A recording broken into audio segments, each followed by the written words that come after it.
¿quién graba este video? ¿Quién sube este video? ¿Tú ya estabas preparada para que eso sucediera? O sea, ¿él te había advertido o te había amenazado en algún momento con que iba a llegar con un ejército a quitarte a tu hijo? ¿O cómo se hace este material audiovisual y tus abogados te recomiendan subirlo? ¿O quién lo sube? Bueno, todo empezó porque él me amenazó. Me dijo que yo me iba a morir antes de que pusiera el juicio. Él llegó con guardaespaldas privados, policía, todo a mi casa. Entonces yo estaba aterrada. Obvio. Apanicada. Sí. Y me amenazó de muerte.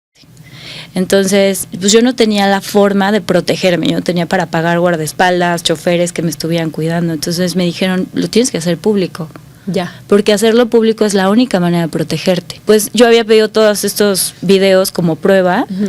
Y también, pues con la recomendación, o sea, un amigo me dijo, vente, yo te grabo, tú trae lo que vayas a decir, cuenta tu historia y listo, y lo hicimos. ¿Y sientes que se generó un cambio en tu caso? Y por supuesto, digo, el hecho de difundirlo también le da voz a muchas mujeres que a lo mejor no tienen esa posibilidad, pero en tu caso, ¿sientes que ayudó, que perjudicó?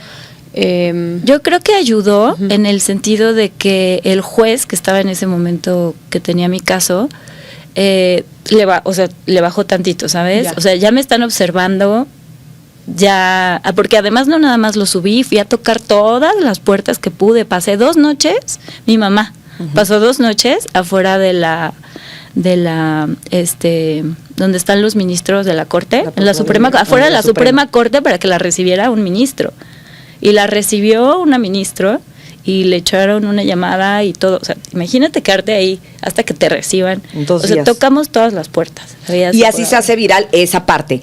Y al parecer, y fíjate, con todo y esa viralidad, antecedente, grabaciones y pruebas, pasan unos años después y te vuelve a quitar a la niña, que es justo lo que ahora. O sea, tú hoy en día no estás con tu hija.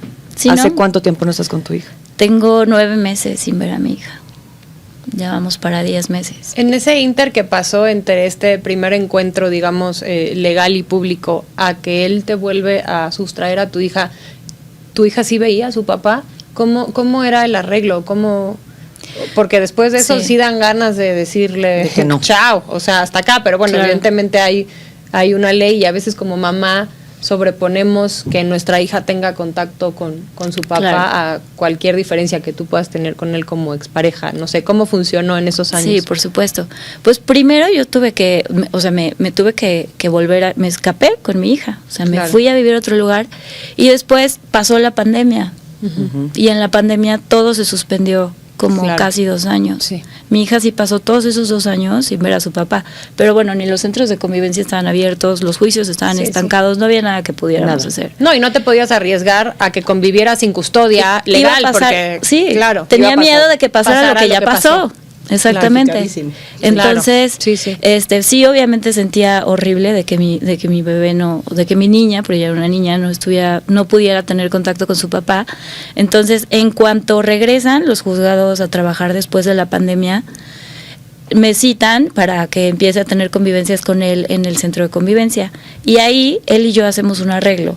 Dije, o sea, estoy cansada de esto, o sea, por ella. O sea, ¿ya habían pasado cuántos años desde que? Habían pasado 3 años. Okay. Le dije, ya, o sea, hay que, por ella, ¿no? Entonces me dijo, sí, yo estoy dispuesto, vamos a hacer un convenio. Hicimos un convenio, yo cedí muchísimo, yo ya estaba viviendo en otra ciudad, ya tenía una vida, mi hija tenía una vida, y volví a sacrificar todo para que ella tuviera la oportunidad de crecer también con su papá. Hice un acuerdo súper machista, súper malo, pero en ese entonces pues era eso o seguir en juicio. Y todo el mundo te dice, mal dicho además, pues que tienes, ¿por qué no llegan a un arreglo? Hablando se resuelven las cosas, ¿no? Lo que pasa es que, ¿sabes qué? Creo que esto, en cuanto a la violencia en general, cuando eres víctima de violencia, por más que la gente te diga y por más que los abogados o las fundaciones o quien te diga, puede llegar a pasar esto, puede agarrar a la niña y llevarse. No lo crees de una persona con la que estuviste casada. O sea, no lo crees de una persona que conoces, no lo crees de una persona que amaste, que viviste con él, o sea, no lo crees. Cuando sucede, es cuando dices, chin, o sea, debí de haber sido mi instinto. Sí, total.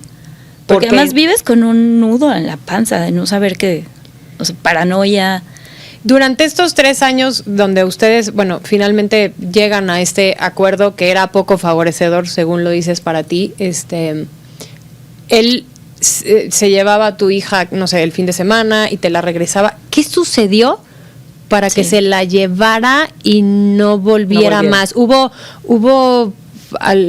alguna alerta, alguna bandera roja para ti o ya confiabas porque siempre volvía? Y de ahí empezó otra vez la violencia psicológica con él. Uh-huh. Yo en mi convenio había dicho que por todos los incumplimientos que yo tuviera, yo podía perder la guardia y custodia de mi bebé.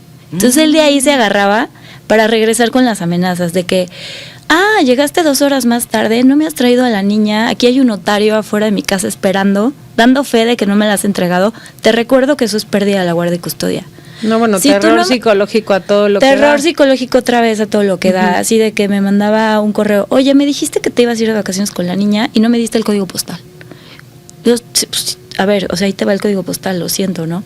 Pues si no me das la dirección completa, eso es pérdida de la guardia y custodia. Así, todo el tiempo, otra vez, volviéndome a meter en la cabeza el chip de te la voy a quitar, te la voy a quitar, te la voy a quitar. Hiciste esto, no me gusta, todo mal. Criticando de todas las maneras posibles mi maternidad, ¿no? Mi forma de crianza. Y después llevé a mi hija con una psicóloga porque empezó a tener como muchos atrasos en la escuela. Uh-huh. Me dijeron, oye, no sabemos si es un tema emocional de tu niña o a lo mejor es un tema de neurodesarrollo, uh-huh, pero vale la pena que la vayas a checar. Entonces la fui a checar con una experta en temas de neurodesarrollo y la fui a checar con una experta en temas psicológicos. Uh-huh. Y el resultado fue muy parecido. O sea, mi niña tenía síntomas de inmadurez, tenía síntomas que podían ser o de déficit de atención o de violencia. Y la psicóloga me dijo, o sea, sí, o sea, tu niña ve a su papá como el dios, el superhéroe, y a ti te está empezando a ver como la mala del cuento, porque él le da todo lo que quiere, le compra todos los juguetes, le da todos los dulces, y además le empezaba a decir cosas como que tu mamá no duerme contigo porque no te ama, pero yo sí te amo, entonces yo por eso sí me duermo contigo. Tu mamá no te compra todo lo que quieres porque no te ama, pero yo conmigo yo sí te compro todo lo que quiero. Entonces dije, ¿qué onda, no? O sea, nada más me vine para regresar a lo mismo.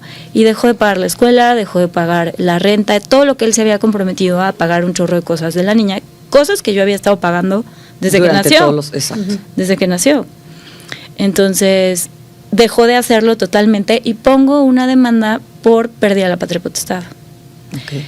Y ahí otra vez ardió Troya.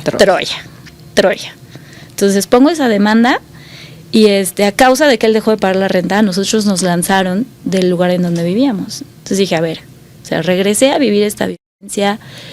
El señor no paga lo que tiene que pagar, además tengo que vérmelas yo sola como pueda, pues me regreso, ¿no? O sea, me regreso a Guadalajara, que era donde vivíamos.